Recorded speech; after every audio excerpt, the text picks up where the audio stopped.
So, baba tayo para maipakita ko lang sa inyo. Yan.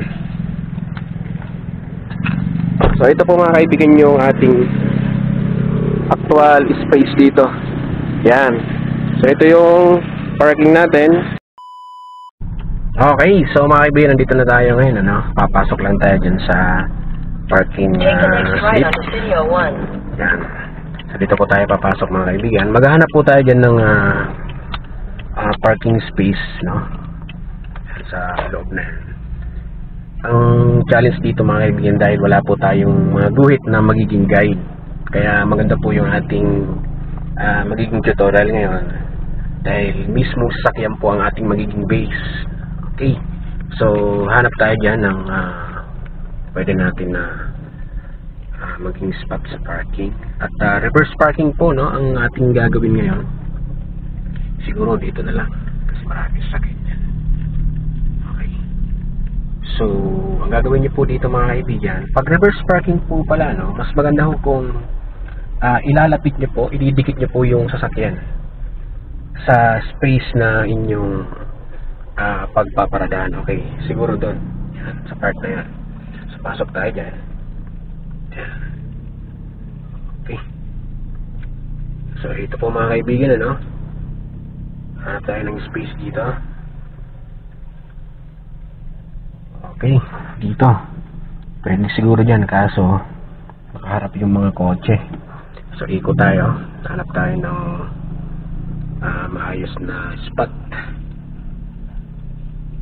Okay, I think dito yata. Pwede na yata dito. Okay. So, ito po mga kaibigan, no? Dito tayo magpa-park sa space na yan. So, tabi ng van na puti at saka sa tabi ng jeep. Okay. So, wala pong guhit. Wala siyang guhit. Dito lang natin papasok ng patras. Kung napapansin nyo po, ito po yung ating position. Yan. Okay, naka-parallel tayo dito. Naka-diretso.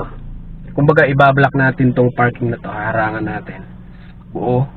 Yan, buong sasakyan, nakaharang po siya, no? Hinarang natin yung kotse. Kung nakita nyo yung pillar ng sasakyan natin, ito, yan, itapat lang natin dito sa gitna. Sige, banti pa tayo ng konti para mas makita nyo ng maayos. Yan, okay. So, ito po mga kaibigan, yung pillar na to naka-center dyan sa parking, dyan sa space. Okay, so ngayon, ang gagawin nyo ngayon mga kaibigan dito sa steering wheel natin, so, i-full turn nyo po ito sa kaliwa. Yan, isasagad po natin to sa kaliwa, yung ating steering wheel, full. Yan. So, pag naisagad na po natin to sa kaliwa, yan, ilalagay natin ng first gear. Kung naka-manual transmission po kayo, first gear. Kung automatic naman, sa drive, tapos alalay lang sa brake. Ngayon, ang mahalaga po dito mga kaibigan sa parking, dapat po mabagal po ang paggalaw nyo, no? Kasi parking po ito. So, marami tayong pwedeng matamaan dyan. Ngayon, first gear, lagyan natin ng first gear. Okay. Ang gagawin po ngayon ay magki-create po tayo ng 45 degree angle. So, since naka-full turn ito sa kaliwa, so it means mag-move tayo papunta doon. Pero hanggang 45 degree lang. Paano natin makukuha ang 45 degree angle? Okay. So, dito po sa side mirror na to, makikita natin dyan, side mirror na yan, itong puting van na yan. Dito naman sa side mirror na to, ang makikita natin dyan, itong jeep na yan. Yan. Yung tail, yung likod. Okay, so moving forward po tayo mga kaibigan, no?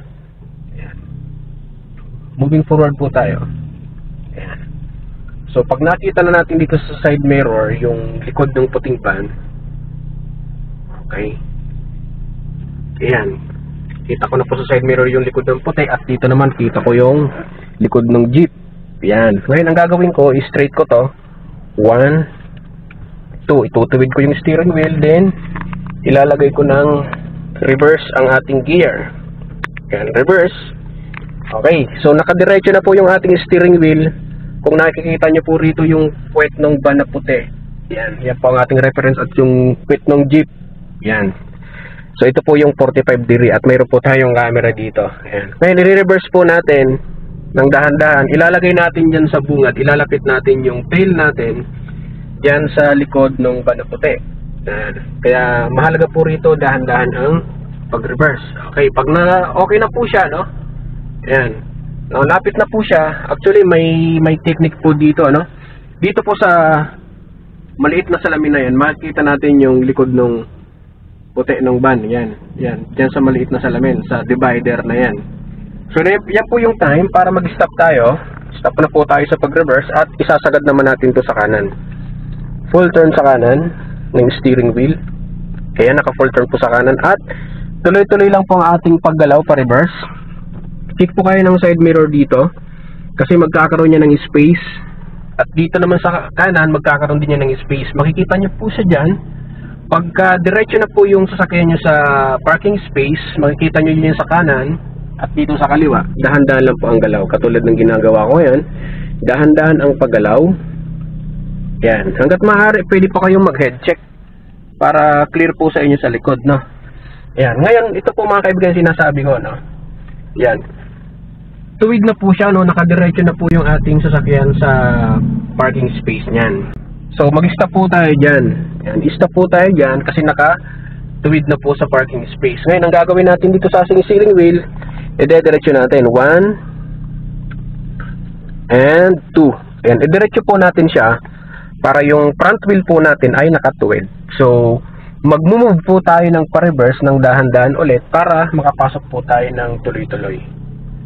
Yan. So, dahan-dahan lang po ang galaw pa-reverse, no? At hanggat maaari nga po, head check po kayo dito sa likod. Tingin po kayo dyan sa likod or di kaya na may dito sa rear view. Makikita nyo sa rear view para kita nyo po yung likodan. At malaking tulong din po pag may reverse cam katulad po nito. Yan. So reverse po tayo ng dahan-dahan kasi hindi pa po tayo nakakapasok ng tuluyan sa parking. Okay. Makikita nyo yan. May space din sa kanan at may space dito sa kaliwa. Yan. Okay. At yun na nga po mga kaibigan. Pasok na po tayo. Ano? Ito po yung katabi nating jeep dito sa kaliwa. At ito naman yung katabi nating van dyan sa kanan. So, lagay muna natin ng neutral. Then, engage ng handbrake.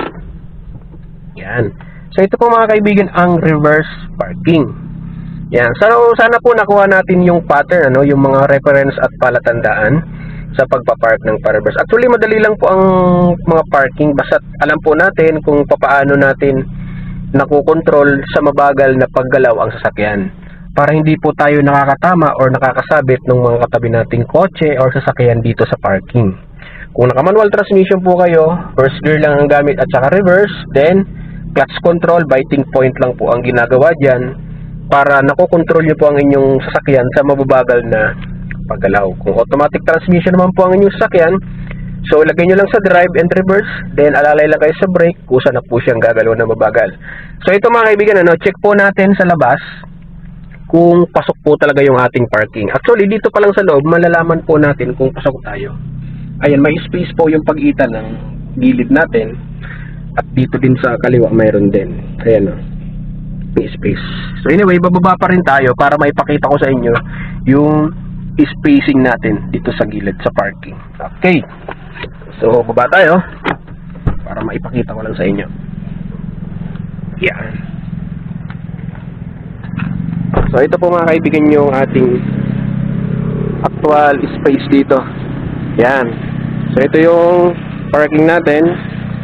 Ito yung spacing natin dito. Yan. So, kasya pa. Makakababa yung ating pasahero kung meron tayong pasahero. Yan. Okay, ikutan natin ng buo. Yan. So, ito po, ano? Tuwid na tuwid siya.